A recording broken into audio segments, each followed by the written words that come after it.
Welcome to the stunning vineyards of Ningxia, China, where women are redefining the wine industry. From production to marketing, they're leading the charge in this vibrant and rapidly evolving sector. From the dusty vineyards of China's outback to its chic metropolitan bars, women are at the forefront of the country's increasingly vibrant wine scene, spurring innovation at every stage of the production and consumption process. Here, passion and innovation blend seamlessly, thanks in part to pioneers like Zhang Jing. This video explores both her incredible journey and the vibrant wine culture of Ningxia.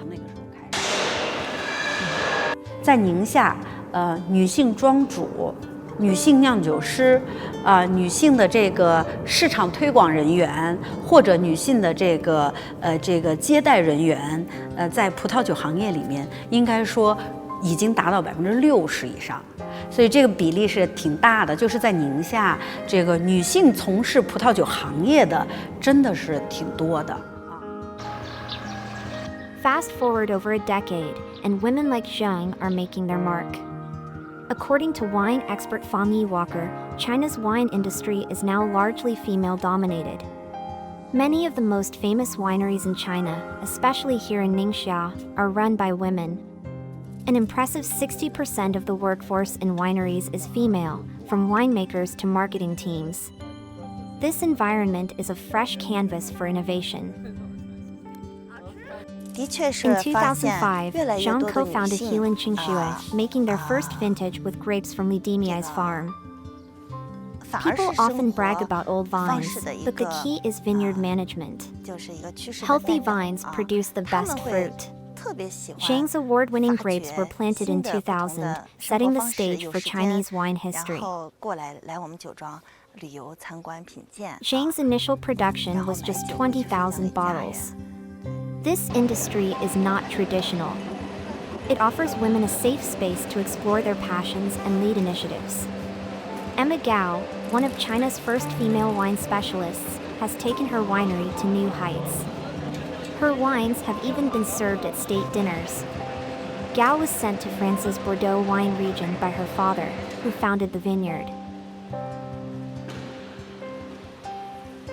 Today, Helan Qingxue produces 60,000 to 70,000 bottles annually, experimenting with new varietals like Malbec and Pinot Noir, and using natural fermentation methods.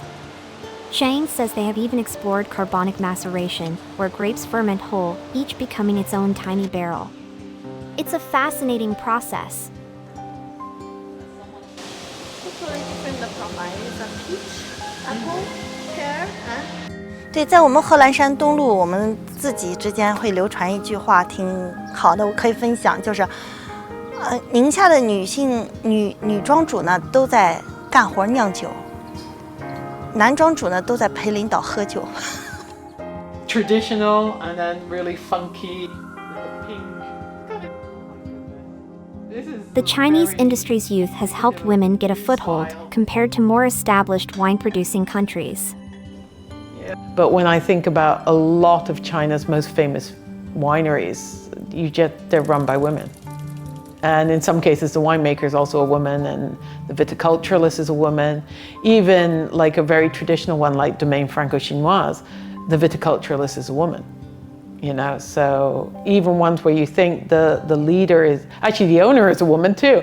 So there you go.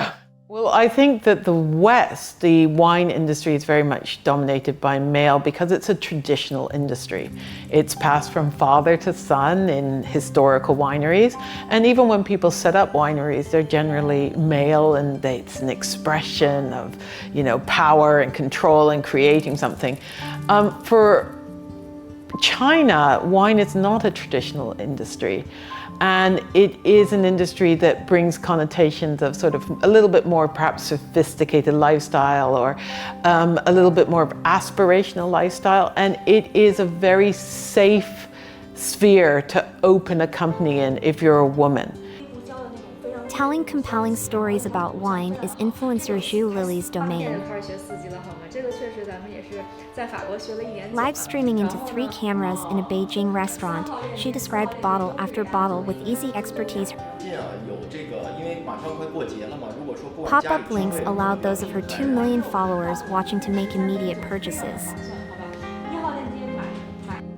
And I feel like one of the reasons why there are a lot of women being in the business is because it is relatively a new field, or like something that is new to people in China, and it didn't have a long time establishing the successful people circle. So there are opportunities for women to be successful here. Online sales are a significant source of revenue for producers, and streamers like Zhu are key to capturing new consumers. Their buying habits are really different. For female drinkers, they would like to try new things.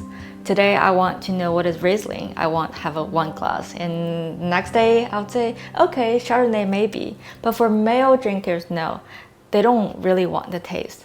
They want the label. They want to be the wine buying person on the table. So they will just buy one case, and it will just tell them, if you buy it, if you bring it to your, I don't banquet, it works. They say, okay, yeah. They pay the money not for the taste, not for the experience. They pay the money for the mians. It's like how do they look in front of their friends. Sophie Zhou runs a trendy specialist bar among Beijing's historic alleyways. Zhou is the owner of the Aha Wine Bar and Eatery and says women treat wine like they do fashion, as they are more likely to try different styles and tastes. I figured Beijing men in general, they prefer beer and Chinese baijiu, or maybe whiskey more. And for girls, they're after different bars, all kinds.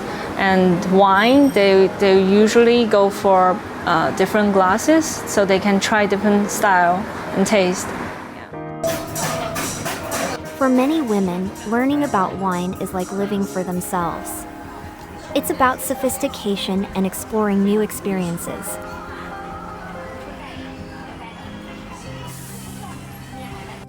But female winemakers, they tend to try more different style, winemaking techniques, and mixing different types of grapes. And I had one of the best apricot wine from a female winemaker. It was very tasty. Many women in Ningxia's wine industry are pioneering new approaches, each bringing their unique perspective.